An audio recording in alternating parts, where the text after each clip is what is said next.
paglipas ng ating gabi at sa pagsulyap ng bukang liwayway, unti-unting kumikilos ang mga bayaning madalas lang natin makita.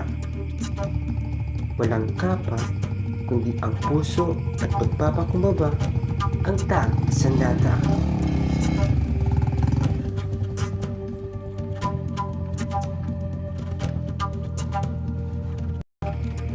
Isa si Letlet Beret, 19 at isang mag-aaral sa isang pribadong paaralan na puno ng edukasyon at kasipagan upang maitaguyod lamang ang sariling pamumuhay.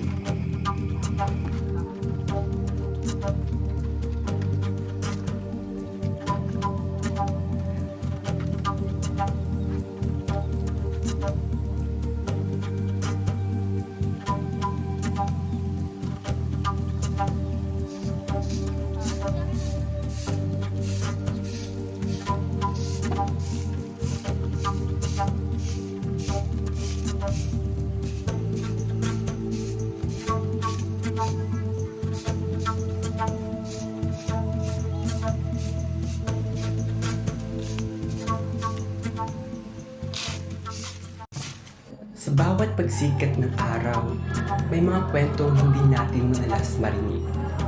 Mga kwentong puno ng sakripisyo, pagsusumikap at pangarap. Ito ang kwento ng isang kabataang walang ibang sandata, kundi ang tapang ng loob at ang pangarap na makaahon. Sa gitna ng pagsubok, paano nga ba ipinaglalaban ang hinaharap? Ito ang istorya ni Letlet Beret, isang mag-aaral na sa kabila ng kahirapan ay patuloy na lumalaban. Sa bawat hakbang, sa bawat pagod, isang pangako ang kanyang pinanghahawakan. Ang pangangarap ng magtagumpay. Ngunit, kakailanganin pang tahakin 4 na bundok at 3 ilog bago pa marating ang tahanan nila Letlet.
Matapos ang ilang oras na pagbabiyahe mula bayan hanggang barangay Imulod, ay naabot na nga namin ang simula ng aming tatahakin.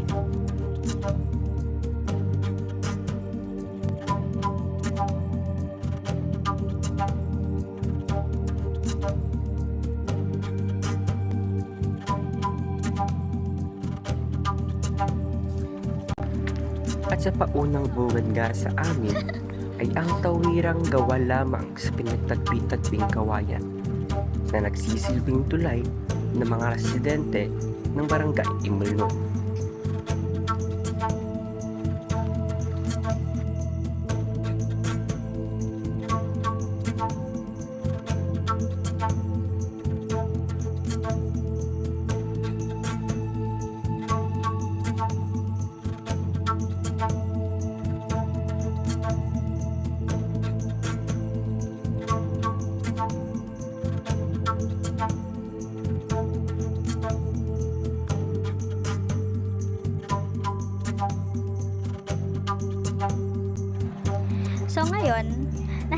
ang aming pagtawid ang pinagtagpi-tagping kawayan na ginawang tulay na kung saan dito kadalasan tumatawid ang residente ng mga taga-Imulnod.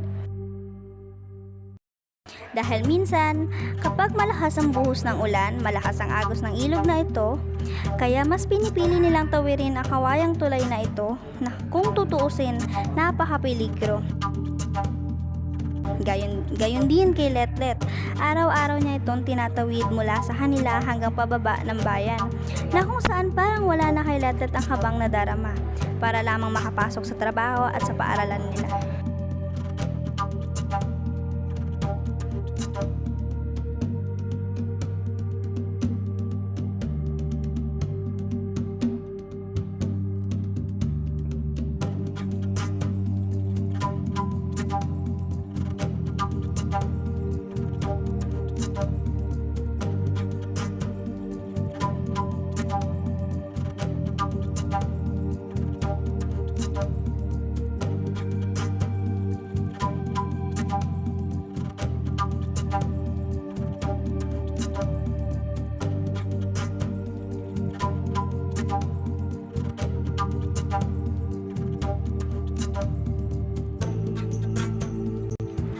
Matapos naming matawid ang kawayang tulay, ay hindi pa nga rito nagtatapos ang aming paglalakbay.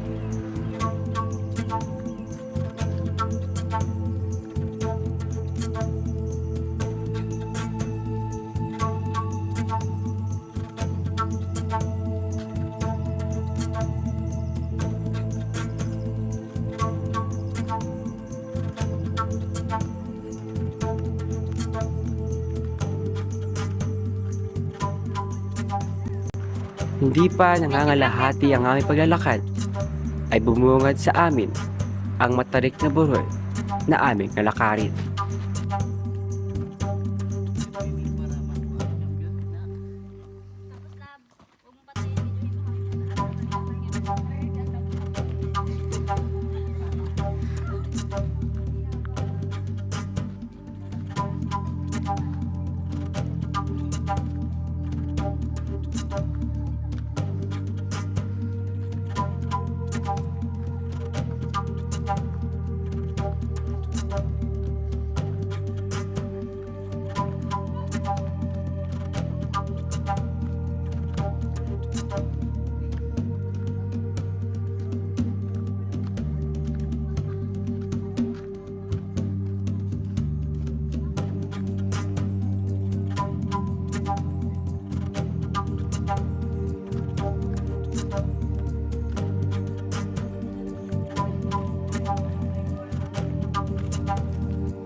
Kalaunan ay amin ring naabot ang bahay na tinutuluyan ni Letlet.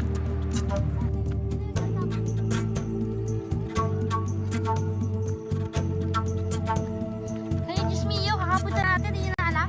Amin ring nakapanayam ang isa sa mga kaibigan ni Letlet.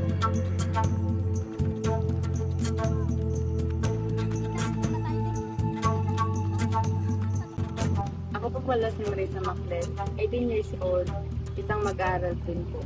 Sa katunayan po, mahirap po talaga ang maging isang estudyante, lalo na po yung may trabaho po sa umaga, sa gabi, lalo na po sa ibang estudyante na nagpa-part-time gabi-gabi, para lang po magkaroon sila ng pera.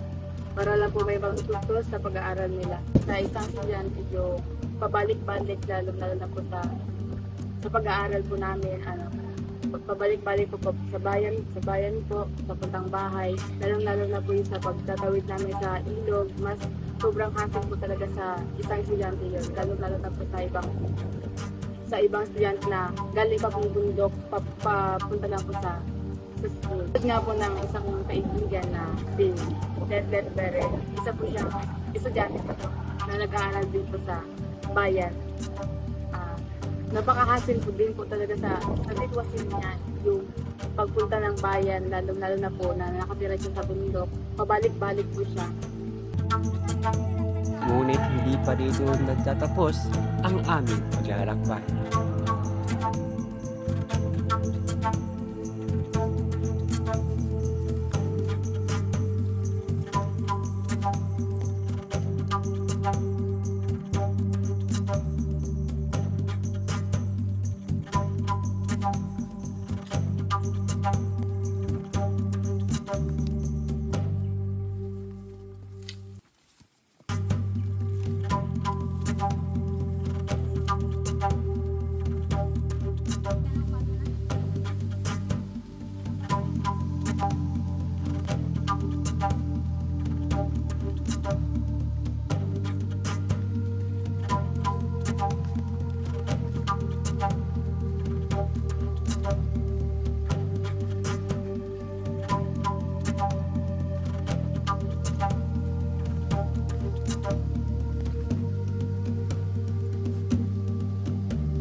Matapos ang ilang makitid at matarik na daan, ay amin ring naabot ang paaralang elementarya ng Sitio Kapandayan, Barangay Imernon.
kalaunan ay bumungad sa amin ang mabato at makitid na daan.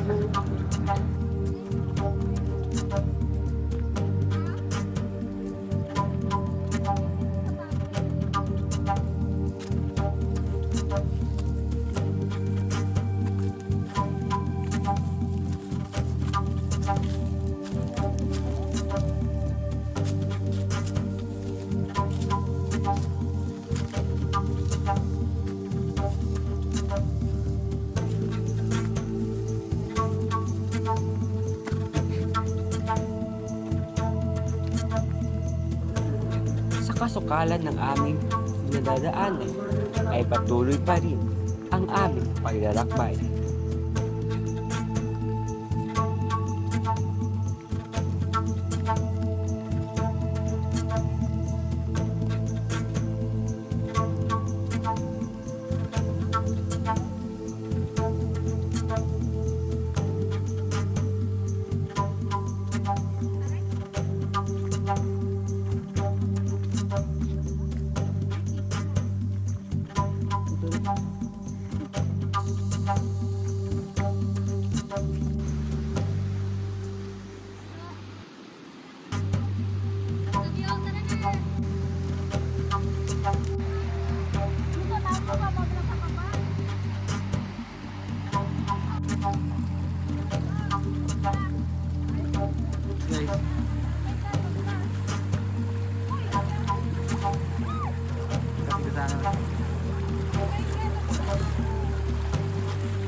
Matapos ang ilang oras na pagtawid ng mga ilog at takarin ang mga masukal at magkiting na daan, ay amin din naabot ang bahay ni Letlet.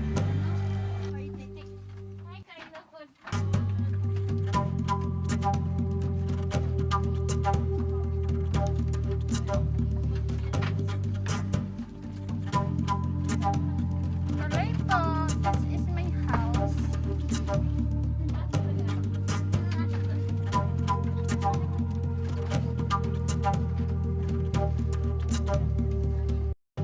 Matapos ang ilang oras na pagpapahinga, ay amin ang nakapanayang si Letlet. Nandito tayo ngayon sa Barangay Imulnod, Sitio Tatandayan, kung saan nakatira si Letlet Beret. Si Letlet Beret ay isang mag-aaral sa pribadong paaralan sa bayan. Bumiyahe kami papunta dito mahigit 4 na oras. Pero kung mabilis tayo sa pag-akyat, mga 3 oras lang. Pero dahil sa kainitan at sa katanghalian na kami nakapaglakbay, inabot kami ng 4 na oras makarating sa kanila. So ngayon, tatanungin natin si Letlet, bakit sa rami-raming trabaho na pwede mo mapasukan? Bakit ito yung napili mo trabaho, Let? Yung caretaker, yung pag-open ng mga tindahan, pag-sideline. So, para kasi sa akin, yung sideline yun ay naging alarm clock ko na yun din yung dahilan para gumising ako ng maaga at para pumasok din sa school. Dahil din sa sideline, doon ako nagkaroon ng mga pang recess ko. Tapos yun natin po, kaya ako nag-apply sa sideline kasi po doon yung para sa akin yun yung pinakamadali na pwede kong i-handle sa pagpasok ko sa school araw-araw. Si Letlet ay isang estudyanteng bago pumasok sa paaralan ay nagtatrabaho pa. Sa kaagahan man ang trabaho pinapasukan ni Letlet, ay pilit na ay sinasabi ang pagod na iniinda upang makapasok lamang sa paaralang kanyang pinapasukan. Dahil bukod pa rito, ay ilang kilometro pa at oras ang kanyang tinatahak mula sa Barangay Imulnod patungo mismo sa sentro ng bayan.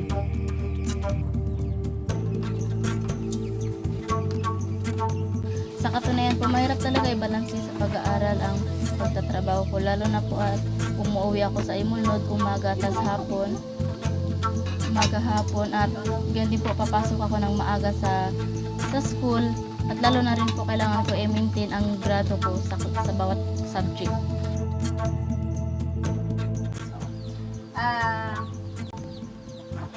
Ano ang pangarap mong paglaki at sa kabila ng kahirapan na naranasan mo, paano mo ito makakamit? So, ang pangarap ko sana sa akin ay maging nurse ako at una, makapagtapos ako sa pag-aaral ko at maabot ko yung pangarap ko at mabigyan ko rin ng magandang buhay yung pamilya ko. Dahil doon, nag-decision ako nakaraan na kung paano ko yung makamit yung pangarap ko dahil ayun na nga po, nagpasok ako sa mga sideline, nagbantay ako sa matanda, tapos nagbantay na rin po ako ng bata para po maabot ko yung pangarap ko at pinagpipray ko kay Lord na kahit ano man ang mangyari, hindi ako titigil sa pag-aaral at makakapagtapos ako ng pag-aaral. So, Sa kabila ng kanyang pagsusumikap sa trabaho at sa kanilang klase, ay hindi niya maikakaila ang labis na kahirapan. ngayon po, kasama ko po ang ate ni Letlet po. May tanong lang po ako sa inyo. Ano po yung mga masasabi niyo kay Letlet? Or paano niyo po siya nasusuportahan sa araw-araw?